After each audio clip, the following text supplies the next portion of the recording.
In today's video, we will be seeing how to simplify our landscapes with minimal palette.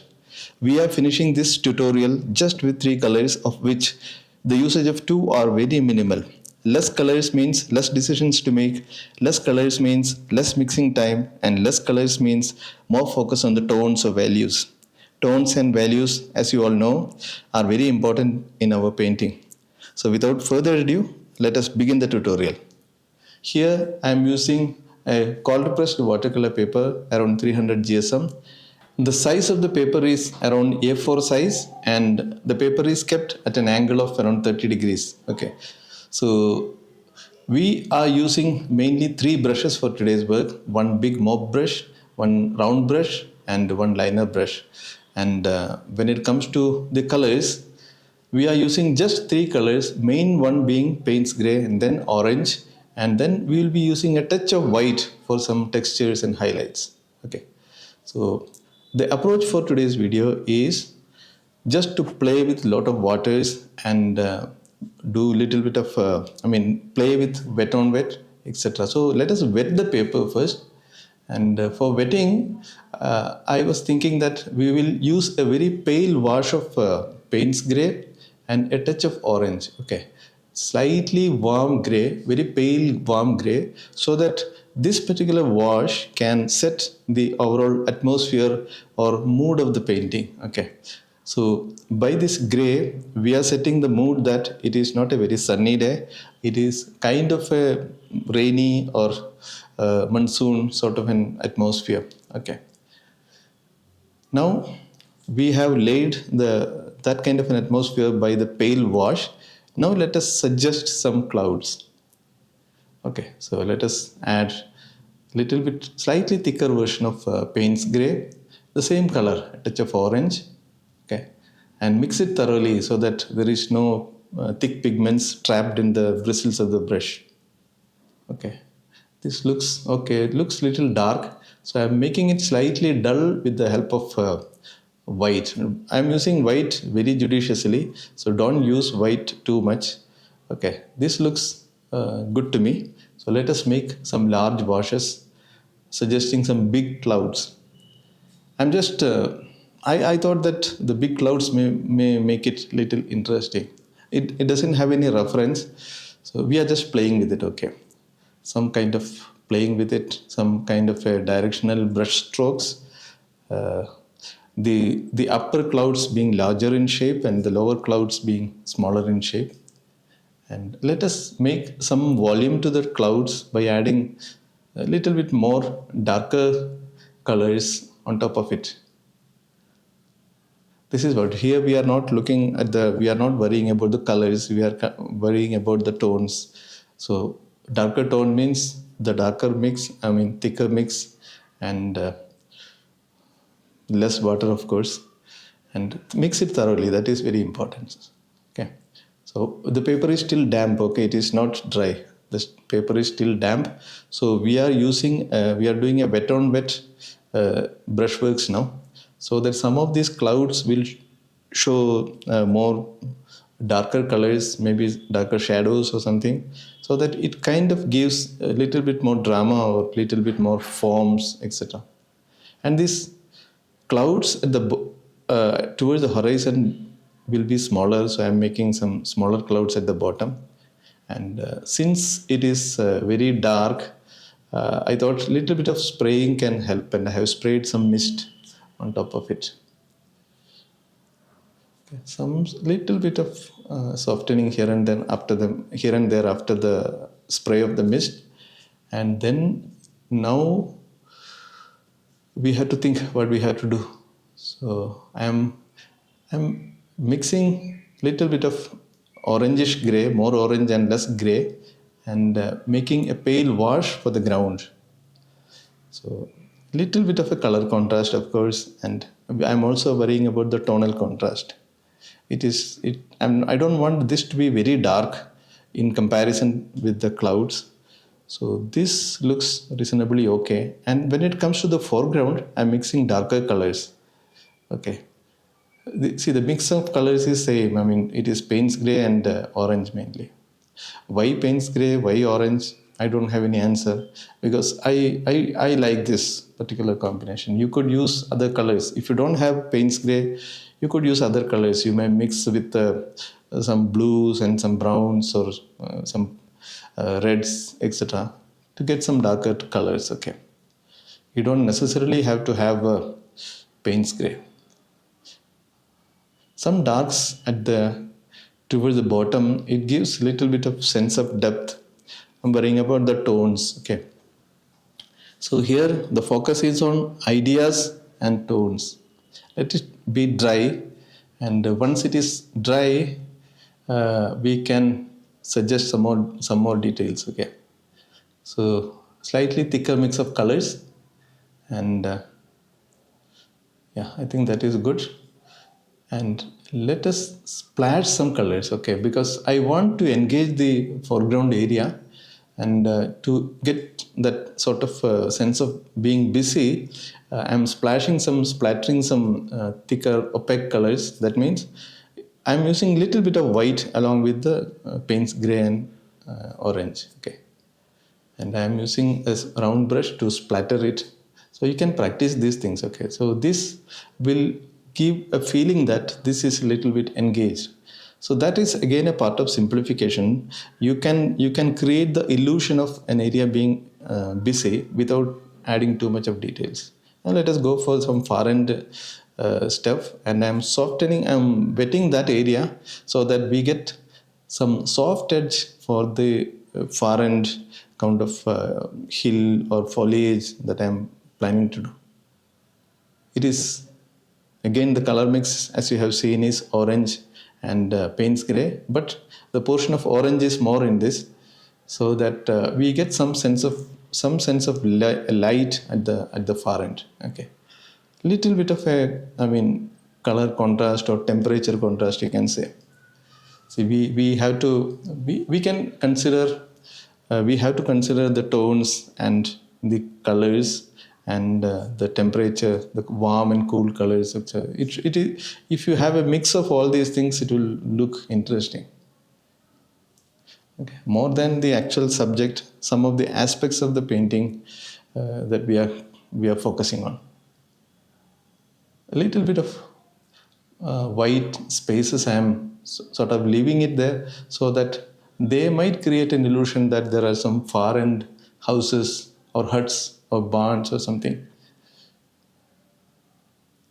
Okay, I think that is okay. Let us make this area a little darker, because for the sense of composition, I don't want horizontal sections in the painting. Okay, so let us connect the far end horizontal line to the foreground horizontal line by making some sort of a diagonal brushworks, some sense of some kind of a foliage there, so that they look little interesting. See, here it is slightly difficult to manage the things because it is just one color, and the color at the far end and the color of the bushes that we are doing now, they are somewhat of the same tones and same color. So separating the foreground and the background is little difficult here, but let us see what best we can do. I want this area to be little darker. Okay, I think this is fair enough.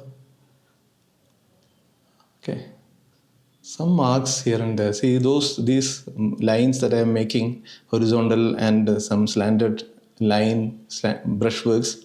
I wanted to kind of make that area look little busy, little engaged. That means creating the illusion of being busy without much of brushworks. Practice it. Again, you can create texture by splashing some opaque colors. Gray color mixed with a little bit of white. White is an opaque color, so I am using white very judiciously, very less in amount. Even though I am splattering at different places, the amount of color that I am using is very little. And while splattering, you don't make it too loose kind of a mix. Let it be slightly thicker consistency, and the paper should be damp but not very wet. Okay. Let there be some taller trees in that group of foliages, and it is somehow connecting to the clouds. See, in my tutorial videos, I pay more focus on explaining my thought process. I think it is important for you to understand why I am doing certain things in the way that I am doing it. Okay, so there must be some sort of a reason. Sometimes some of the things that I do may be just impulsive decisions, but many of the things are done with a reason. So in my tutorials, I always try to, narrate my thought process also. So please pay attention. And I would always suggest to watch the video completely first, understand it, and then in a second round, you can maybe follow along. Okay, right. Little bit of splashing can create more textures. So splashing of water.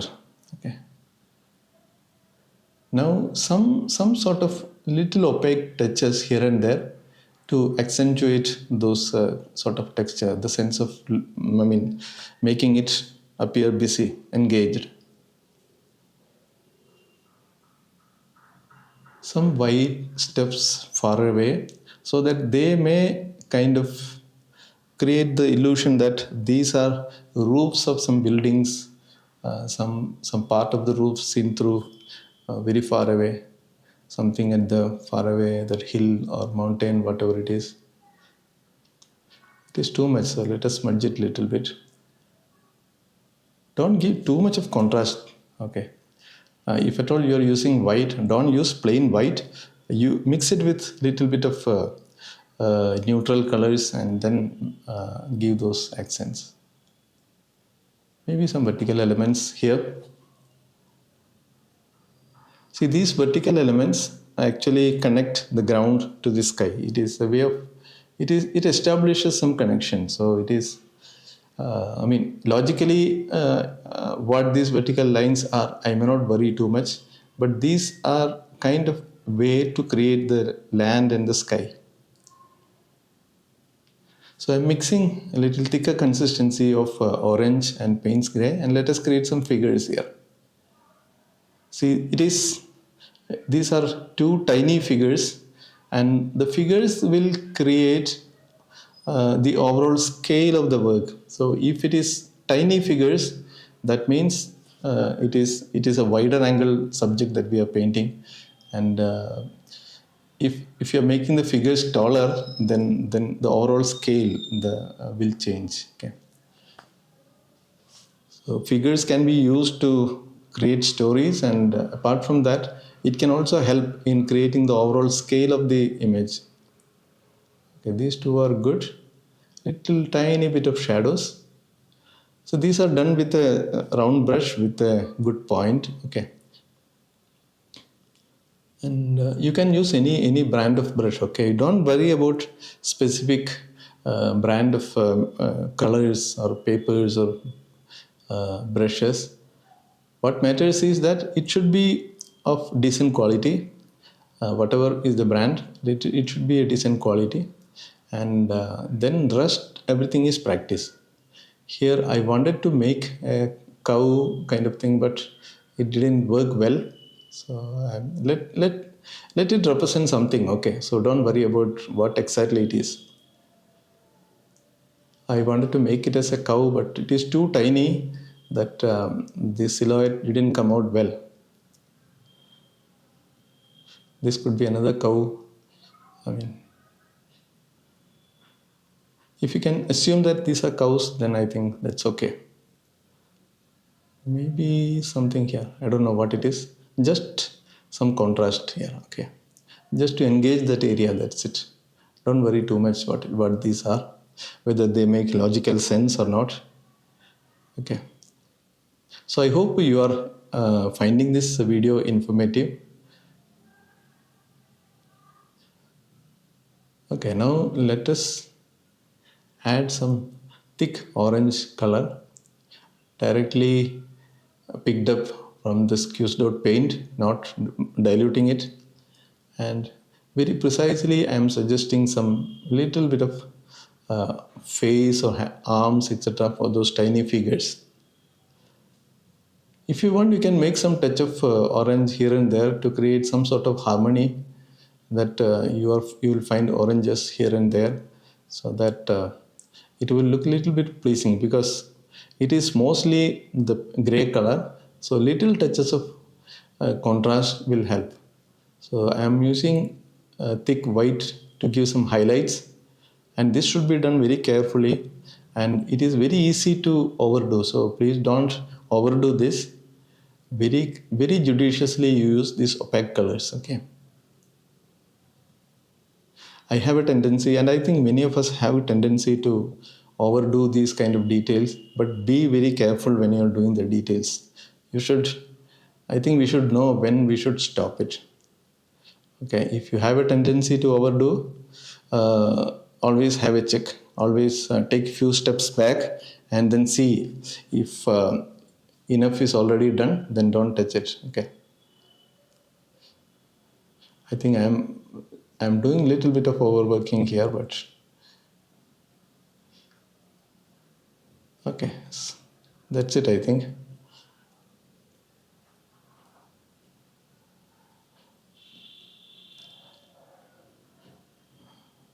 Okay. And I can't correct this. Okay, I'll let us sort of leave it. Okay, so I hope you are enjoying this video and you found it informative. If you have any questions or comments, please do write them into the comment box below. If you have any suggestions, you may write that also into the comment box below, and I will try to go through your comments, feedback, and take necessary steps as much as possible. And I will try to answer all your questions or queries as early as possible. Some touches of darks here and there, so that it looks overall engaging. That is the thing. Maybe the foliages needs little bit of shape correction. If you ask me why that is required, I don't know, but I just felt that little bit of shape correction will look good. Okay.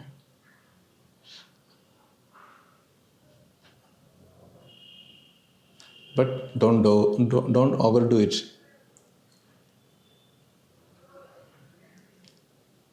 Okay, if you think these videos will be helpful for your artist friends, so please do share them. Okay, so they may also get benefited.